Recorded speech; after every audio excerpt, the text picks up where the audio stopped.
Hi, Dr. Alex here, and welcome to a short, hopefully, video entitled How They Could Have Made the Doctor Female Without Pissing Off Most of the Audience, if they had an ounce of intelligence.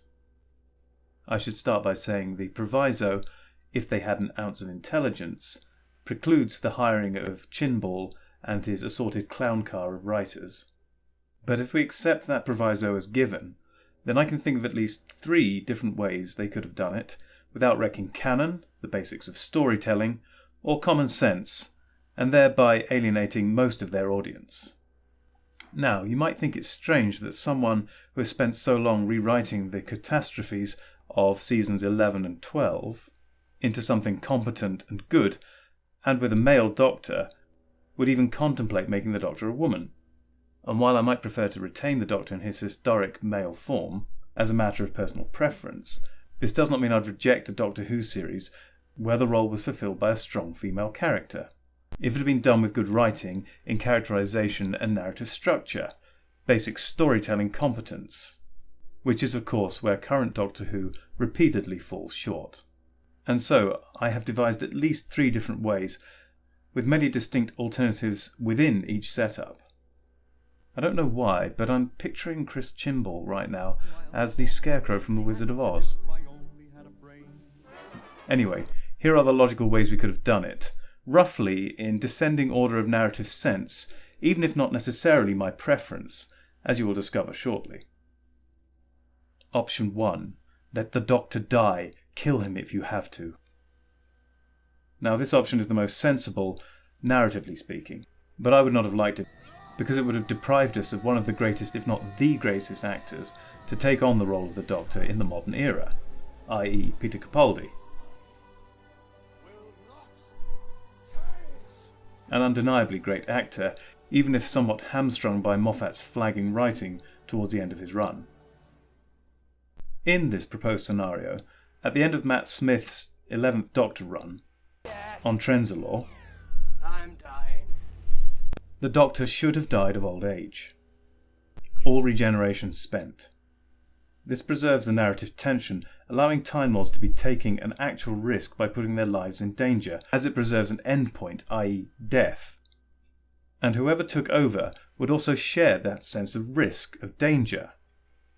Whoever takes over? I hear you cry. Yes, this is where a female Doctor actually makes more sense, and does so without trampling all over canon, biology, psychology, and just common sense.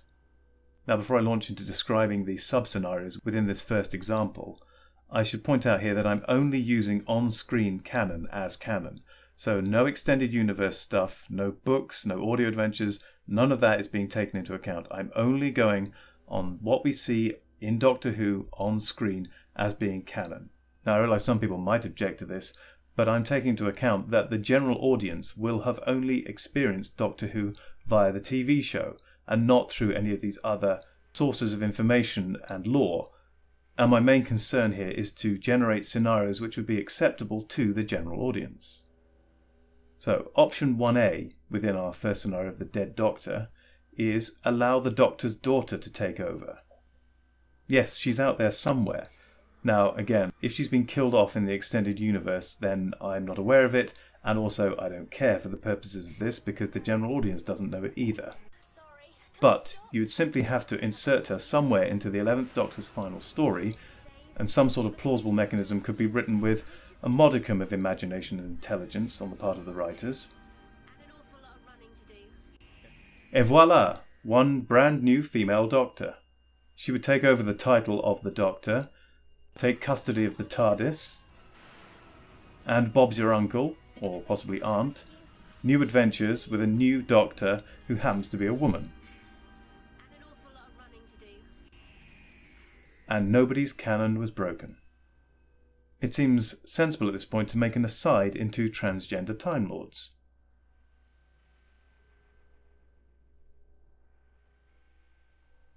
In the almost 60 years of Doctor Who, we've been exposed to more of Gallifrey than some people would wish, I suspect. Nevertheless, that history is out there, Now, there is no reason to assume that Time Lords are like humans, and they have the same proportion of population who are transgender, i.e. a 2016 study by the Williams Institute put the percentage of the US population who are transgender at 0.6%. By the way, if we allow the social scientists to have made an error of an order of magnitude, that would still put the transgender population at 6% in the US and will alter the arguments I'm about to make in no way, shape or form. But the on-screen evidence certainly suggests for Gallifreyans and Time Lords it is not normal. Now, before people start pointing fingers and believing I'm transphobic, which I am not, by using the word normal, it is perhaps worth clarifying what the word normal actually means. Normal means conforming to a standard, usual, typical or expected. So to be transgender at 0.6%, or even if you allow 6% of the population, is to be unusual or atypical, in other words, a minority. But there is no stigma or judgment to be attached to this status because of that. For example, to just clutch a random statistic out of the air for no particularly apparent reason, to have an IQ of 146 or greater would put you in an even smaller minority of 0.2% of the global population. But no one is suggesting that because you occupy such a minority, are atypical and unusual by definition, that you are somehow evil, morally repugnant, or should be shunned. So the term normal has no judgmental baggage. It is simply a statement of number, of frequency of events, of statistics. On a psychological note, in humans at least, people who are transgender have generally felt that for their entire, at least adult, if not prepubescent, life, and it is not something they've decided on a whim or as an advanced midlife crisis. But can we and should we apply human statistics and psychology to Gallifreyans and Time Lords? What evidence that exists certainly hints that we might. The first transgender Time Lord we have on-screen evidence for is the Master transforming to Missy. In a side note to an aside, while it's fun and appropriate to bash Chimble for his writing and show-running ineptitude, the blame for the current state of Doctor Who cannot be laid entirely at his door. Mostly, but not entirely. The second Missy was revealed as the Master, I knew that they were going to gender swap the Doctor. Most likely at the end of Capaldi's run. The General's gender swap only further cemented this course in place.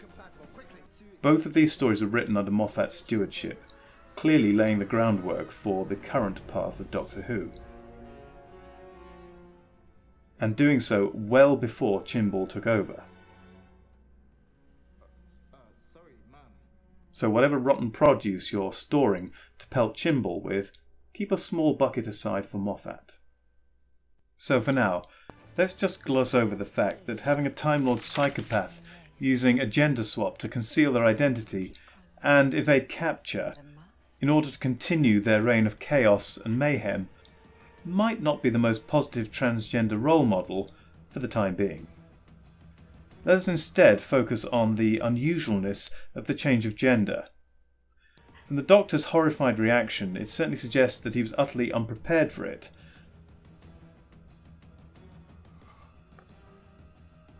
This certainly is highly suggestive that such a change is far from usual, or normal. An unusual is perhaps highlighted still further by the Master's relatively advanced age upon having made this decision. This might further suggest that the Master making this decision as a matter of convenience rather than any true desire to change is even more unexpected and unusual. But the Doctor's reaction does seem to support the impression that to be transgender is as unusual among Time Lords as it is among humans. Our second piece of on-screen evidence for transgender Time Lords is the regeneration of the General on Gallifrey. As I mentioned previously, I'm only using what's seen on screen as evidence as canon, and I'm ignoring any extended universe information here. So the shock seen on the nearby guard's face is certainly highly suggestive that such transgender regenerations are unexpected and extremely unusual even on Gallifrey. For more on this, see The Doctor Reads the Doctor by the Doctor, Season 12, Episode 1, The Stuff Which Dreams Are Made Of. So all on-screen evidence seems to suggest that transgender Time Lords or Gallifreyans are not dissimilar in these regards to humans. So to have the Doctor regenerate into a woman after 12 very extended lifetimes as a man, without any preparation or any expressed desire to effect such a change, quite rightly shatters the audience's suspension of disbelief. Hence why Chinball et al.'s handling of the situation has been so disastrous in terms of audience reaction, although much of this should still be laid at the feet of inept writing more broadly.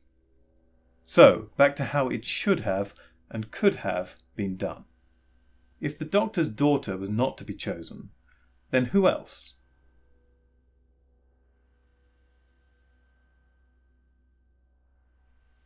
Where could one find an appropriately powerful and dynamic female Time Lord? Romana might be an excellent choice.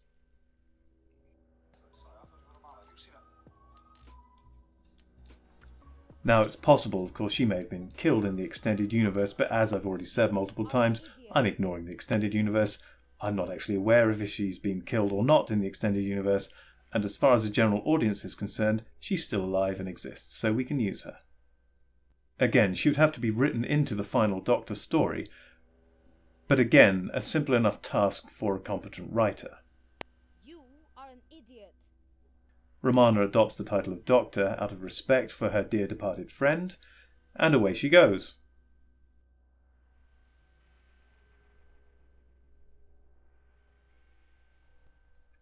River Song. Although we have a known endpoint for Alex Kingston's River Song, there is ample room in her timeline for her to step in at the death of the 11th Doctor and take over the title and the TARDIS's reins. This one is more problematic, as she would only have one regeneration, and as such would perhaps be my least favourite of the possible sub-solutions, but still vastly superior to what was actually delivered on screen in Season 11 onwards. Option 2. Have the 12th Doctor regenerate into the Curator and retire. This would have been preferable to me, as we would still have had the excellent Peter Capaldi 12th Doctor. Indeed, I would have preferred it if he could have continued for several more seasons, with better writing, but it was not to be. I guess that task is up to me. No, no, no, no, no! Doctor, what is it? It's a trap! Full astern! Emergency time warp! Anyway, there was a limited window of opportunity for this option, as Tom Baker is no spring chicken. But it would have been a beautiful way to round off the 12th Doctor's run. Then, as before, he could hand off to either the Doctor's daughter, Romana, or River Song. Option 3. The 12th Doctor concludes his run by being trapped or waylaid indefinitely, perhaps like the human 10th Doctor stuck in a parallel universe, or via some other mishap trapped in some Then other she won. isolated region. She got what she wanted. She joined the ranks of the bulk entities, gained the powers, knowledge and understanding of 11-dimensional existence. Derani won. Once again, the Doctor's daughter, Romana, or River Song have to step in to take up the slack. So there you go. 3 alternative scenarios whereby the Doctor could have become female without shattering the audience's suspension of disbelief and without removing all dramatic tension by having the Doctor topped up with infinite regenerations. But then, that would have required at least one competent writer. It's worth mentioning that it would also have required casting an actress with plenty of clout, but we have seen many in the past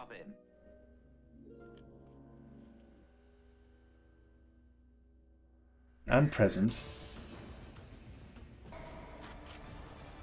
and I have no doubt there will be still more excellent actresses in the future. You are an idiot. Anyway, I'm sure these are not the only 3 possibilities we could have used. There are 1 or 2 ones that I rejected in my mind as being a little bit too out there, but I could have thought of a few extras we could have crowbarred in, but I'm leaving them out for now. And as it stands, I hope you've enjoyed this little thought experiment of what might have been, and I hope to see you in the next video, whatever that may be. And so, until then, to all my listeners and viewers, take care.